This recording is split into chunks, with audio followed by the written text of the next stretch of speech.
Dai canti di Ezra Pound, frammento numero 2.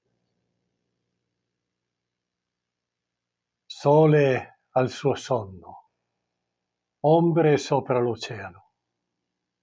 Si fu ai confini, poi d'acqua più fonda, alle cimmerie terre e città abitate chiuse in bruma cucita, mai forata da un brillio di sole, né a stelle steso né di spalle al cielo.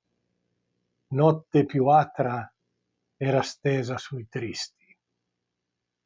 L'oceano indietro scorrendo si fu poi al luogo già citato da Circe.